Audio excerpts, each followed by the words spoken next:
Some stories shout to be heard, but the best ones arrive in the quiet. Welcome to Tales from Timber Creek, where every lantern glow, every mountain trail, and even the falling rain has a gentle story to tell. So pull up a chair, sit back, relax. I have a story to tell you.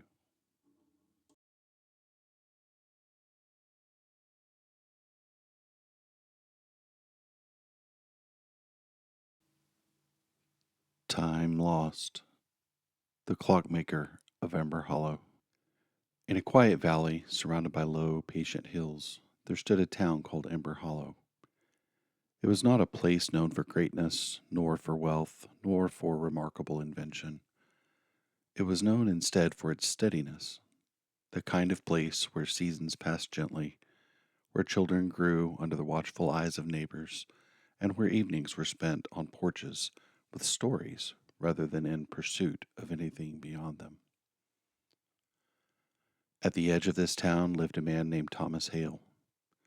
Thomas was not born into wealth, nor did he inherit anything of significance. What he possessed, he built with his own hands. He was a clockmaker, though not just any clockmaker. His work was precise, meticulous, and admired far beyond Ember Hollow. Travelers passing through would often stop at his modest shop, drawn by the soft chorus of ticking mechanisms within.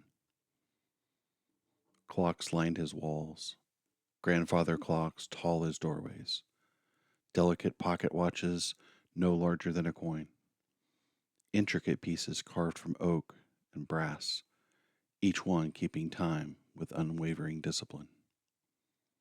Thomas believed deeply in time, not in the way others did, as something to be spent or enjoyed, but as something to be captured, controlled, perfected. Time, he would say, is the only thing that slips through every man's hands, but if one can measure it, perhaps one can master it. It was a belief that guided his life, and slowly, quietly, it began to shape it. In his early years, Thomas was not alone. He had a wife, Eliza, whose laughter seemed to soften even the sharpest edges of the world. She moved through life with a kind of ease Thomas could never quite understand. Where he saw minutes and precision, she saw moments and meaning. You cannot hold time, Thomas, she would say gently. You can only live inside it. He would smile at her words, though he did not agree. They had a son, Samuel, whose small hands often reached for the gears and springs in his father's shop. Samuel loved the clocks, not for their accuracy, but for their stories. This one sounds like rain, he once said, holding a small brass timepiece to his ear. Thomas chuckled. It sounds like time, he corrected. But Samuel shook his head. No, time doesn't sound like anything. People do. It was the kind of thing children say. Simple, unrefined, and yet somehow unsettling in its truth. Thomas dismissed it. There was work to be done. As Thomas's reputation grew, so did the demand for his clocks. Merchants from distant cities began placing orders. Wealthy patrons sought custom designs, clocks that did more than tell time, clocks that displayed status, precision, control. Each order required more attention, more hours, more of Thomas. At first it was small things, missed dinners, late nights. I'll be in soon, he would call from his workshop, long after the candles had burned low in the house. Eliza would wait, sometimes falling asleep at the table. Samuel would wander in, rubbing his eyes. Are you coming, Father? Just a few more minutes, Thomas would say. But the minutes stretched. They always did. With success came opportunity. Thomas expanded his workshop. What was once a small room became a full building beside the house, then a second room, and then a third. Apprentices arrived, young men eager to learn his craft, and Thomas taught them well. But he demanded of them what he demanded of himself: perfection. Time does not forgive, he would say. A single misalignment, a single miscalculation, and everything is lost. He worked longer, harder, more relentlessly, and though his home stood only steps away, it might as well have been miles. Samuel grew. His questions became fewer, his visits to the workshop less frequent. He found other things: fields to run through, friends to laugh with, a life unfolding beyond the ticking walls of his father's world. Eliza noticed. "You're missing him," she told Thomas one evening. "I see him every day," Thomas replied without looking up from his work. "No," she said softly. "You see him passing through." Thomas sighed. "This is for him, for you, for all of us." Eliza placed a hand on his arm. "We never asked for this much." But Thomas couldn't understand that. To him, more meant security, stability, a future free from worry.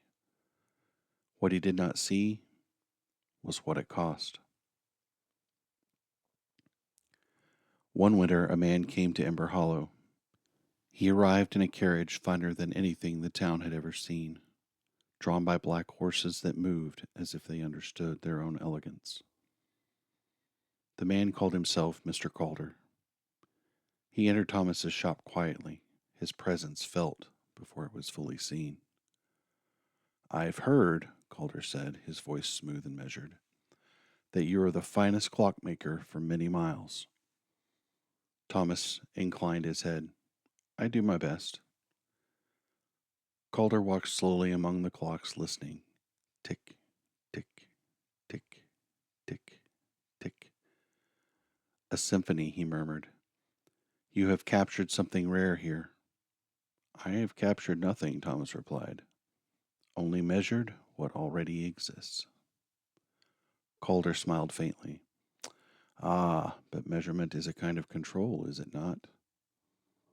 Thomas hesitated. "It can be," he said. Calder turned to him. "I collect rare things, Mr. Hale, not for vanity, but for preservation." "And what is it you wish to preserve?" Thomas asked. Calder's eyes glinted. "Moments." Thomas frowned. "I have a proposal for you," Calder continued. "I want a clock unlike any other. Not merely accurate, but absolute. A clock that does not drift, does not falter, does not yield." "That is impossible," Thomas said. "Everything is impossible," Calder replied calmly, "until someone refuses to accept that it is." The words struck something deep within Thomas. What would such a clock require, he asked. Calder's smile widened slightly. "Everything," he said. Thomas accepted. He did not consult Eliza. He did not consider Samuel. He only saw the challenge, the ultimate test of his skill, the ultimate mastery of time. The work consumed him. Days blurred into nights. Meals went untouched. Sleep became an inconvenience. He redesigned mechanisms, scrapped them, rebuilt them. He experimented with materials, weights, oscillations, searching for a perfection that seemed always beyond reach. The apprentices struggled to keep up. "Mr. Hale," one of them said, "this cannot be sustained." Thomas did not look up. "Then you are not meant to sustain it." They left, one by one. The workshop grew quiet. Only the ticking remained. At home, silence grew as well.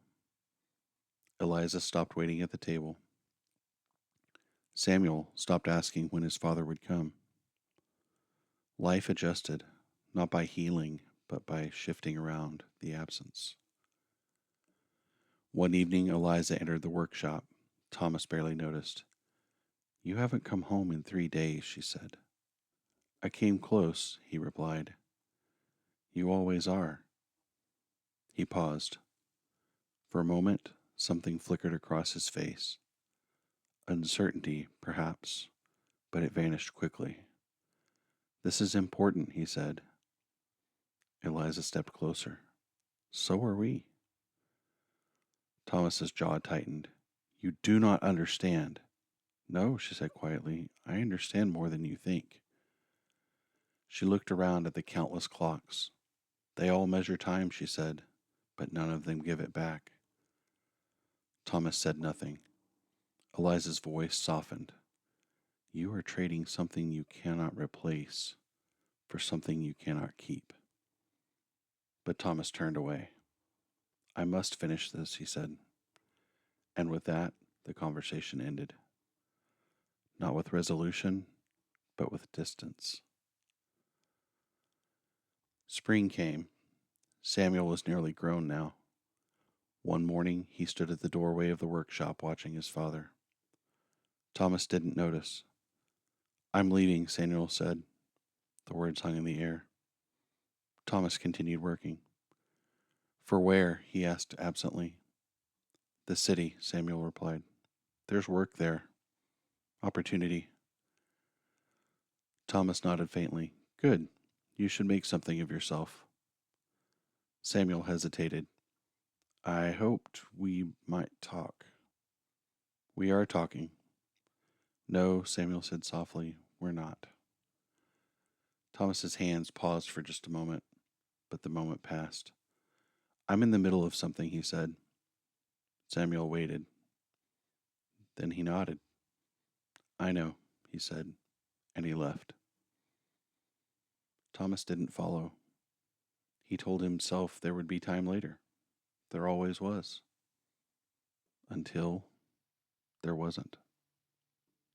Years passed. The great clock was finished. It stood in the center of the workshop, taller than any Thomas had ever made, its mechanisms hidden with a casing of polished wood and gleaming brass. It did not tick, it pulsed. Softly, steadily, perfectly. Thomas stood before it, exhausted, hollowed, triumphant. Mr. Calder returned. He circled the clock slowly, listening. "Remarkable," he said. "It's flawless," Thomas replied. Calder looked at him. "And what did it cost you?" Thomas opened his mouth to answer, but no words came. Calder nodded, as if the silence itself was an answer. He reached into his coat and produced a small, simple pocket watch. "Take this," he said, handing it to Thomas. Thomas frowned. "This is nothing compared to—" "Take it," Calder repeated. Reluctantly, Thomas accepted it. "It does not measure time," Calder said.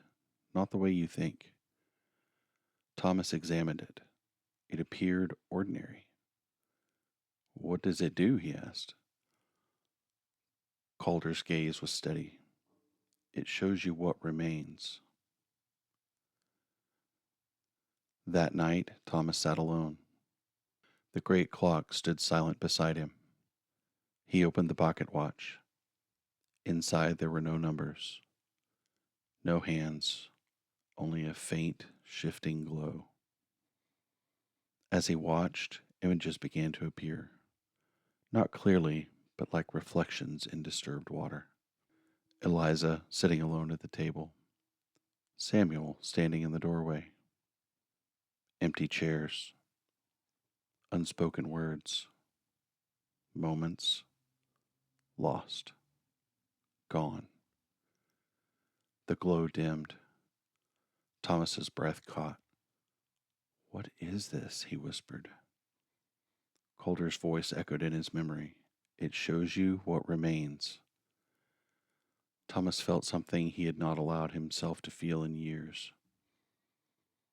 Not exhaustion, not pride, but loss.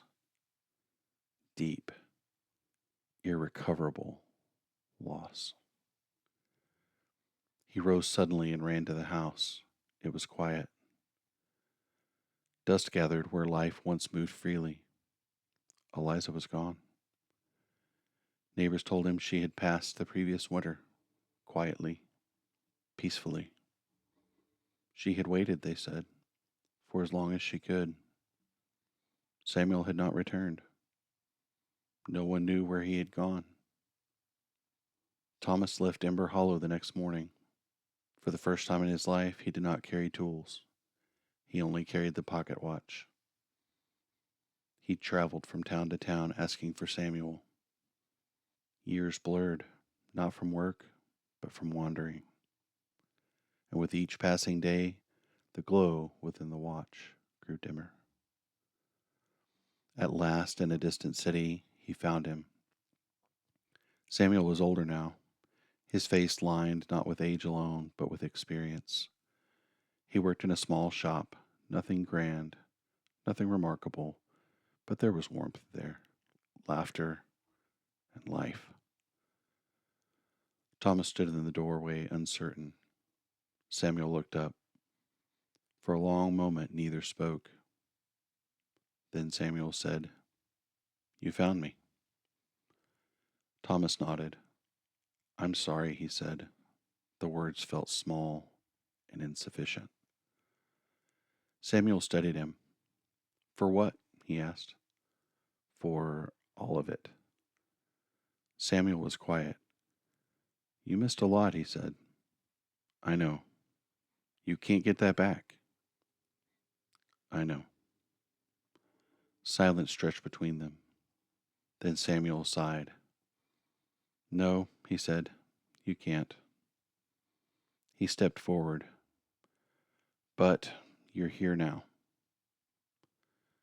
Thomas never returned to Ember Hollow. He did not rebuild his workshop. He did not chase perfection. Instead, he stayed. He learned to sit without urgency, to listen without distraction, to live not in pursuit of time, but within it. The pocket watch eventually went dark. There was nothing left to show.